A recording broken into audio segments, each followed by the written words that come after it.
I.A. Richards was an influential English literary critic and rhetorician. He was educated at Clifton College and Magdalene College, Cambridge, where his love of English was nurtured by the scholar Charles Hickson Spence, known informally as Cabby Spence. His books, especially The Meaning of Meaning, Principles of Literary Criticism, Practical Criticism, and The Philosophy of Rhetoric, proved to be founding influences for the new criticism. The concept of practical criticism led in time to the practices of close reading, what is often thought of as the beginning of modern literary criticism. Richards is regularly considered one of the founders of the contemporary study of literature in English. Biographical sketch. Beginnings. Richards began his career without formal training in literature at all. He studied philosophy at Cambridge University.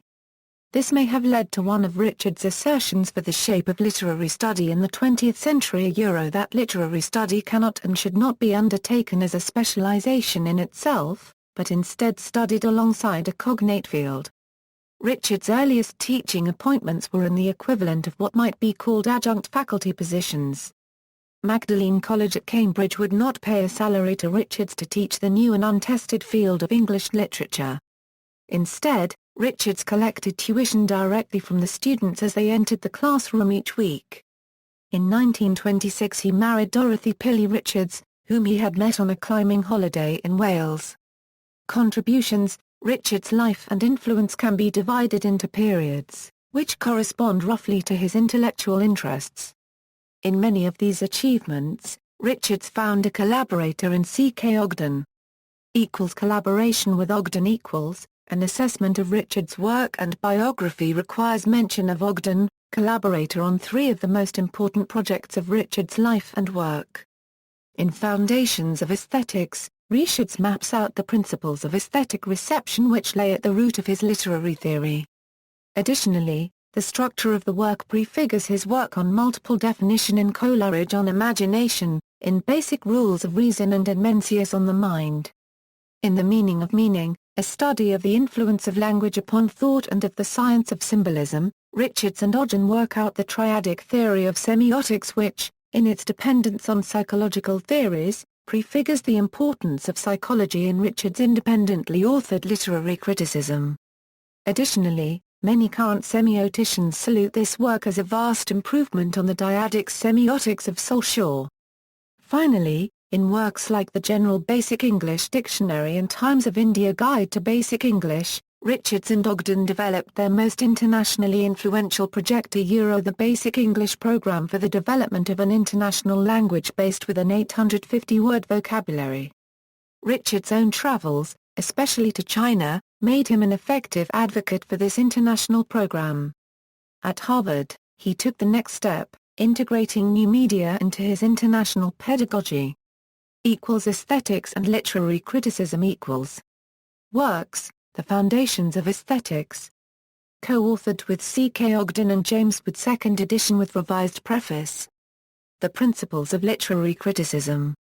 Subsequent editions, London 1926, New York, 1926, 1928. Science and Poetry. A reset edition was published in the same year in New York, by W. W. Norton, 1926. Second edition, revised and enlarged, Kegan Paul, Trench, Trubner, London, 1935. There is no known U.S. publication of the second edition, however the text of the 1935 edition was reset, with a preface, commentary, and an additional essay, How Does a Poem Know When It Is Finished, as Poetries and Sciences. Practical Criticism. Subsequent editions, 1930. Coleridge on Imagination. Later editions, NY and London 1950, Bloomington 1960. Speculative Instruments. So Much Nearer, Essays Toward a World English. Includes the important essay, The Future of Poetry. Theory. Richards is often labeled as the father of the new criticism, largely because of the influence of his first two books of critical theory, The Principles of Literary Criticism and of Practical Criticism. Principles was a major critical breakthrough, offering 35 insightful chapters regarding various topics relevant to literary criticism, including form, value, rhythm, co-anesthesia, literary infectiousness, allusiveness, divergent readings, and belief. His next book, Practical Criticism, was just as influential as an empirical study of inferior literary response. Richards removed authorial and contextual information from 13 poems, including one by Longfellow and 4 by decidedly marginal poets. Then he assigned their interpretation to undergraduates at Cambridge University to ascertain the most likely impediments to an adequate response. This approach had a startling impact at the time in demonstrating the depth and variety of misreadings to be expected of otherwise intelligent college students as well as the population at large. In using this method, Richards did not advance a new hermeneutic. Instead, he was doing something unprecedented in the field of literary studies. He was interrogating the interpretive process itself by analyzing the self-reported interpretive work of students. To that end, his work necessitated a closer interpretation of the literary text in and of itself and provided what seems a historical opening to the work done in English education and composition, Flower and Hayes as they engage empirical studies. Connected with this effort were his seminal theories of metaphor, value, tone, stock response, incipient action, pseudo-statement, and ambiguity, the latter as expounded by William Impson, his former graduate student. I. A. Richards thought literary criticism was too abstract and a Euro-impressionistic unregistered trademark. He wanted to make literary criticism have precision like a science.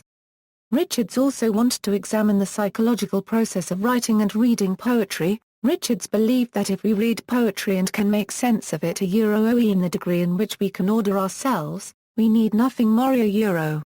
Readers don't unregistered trademark T have to fully believe the things they are reading to understand poetry, since poetry unregistered trademark S importance comes from the emotions it causes. New rhetoric Richards believed that the old form of rhetoric study was too much about arguments and conflicts. He thought rhetoric should be a study of the meaning of parts of discourse, a study of misunderstanding and its remedies He gave his idea the term new rhetoric, which is about how language works. He said ambiguity is expected and meanings are not inherent to words, but in how they are perceived by others. Meanings are decided by words are used in a sentence FeedForward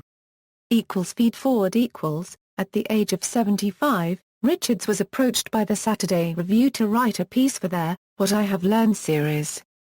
Richards surprisingly took this opportunity to expound upon his lesser-known concept of feed-forward. According to Richards, feed-forward is the concept of anticipating the effect of one's words by acting as our own critic. It is thought to work in the opposite direction of feedback, though it works essentially towards the same goal, to clarify unclear concepts. Existing in all forms of communication, feed-forward acts as a pretest that any writer can use to anticipate the impact of their words on their audience. According to Richards, feed-forward allows the writer to then engage with their text to make necessary changes to create a better effect. He believes that communicators who do not use feed-forward will seem dogmatic. Richards wrote more in depth about the idea and importance of feed-forward in communication in his book Speculative Instruments and has claimed that feed-forward was his most important learned concept.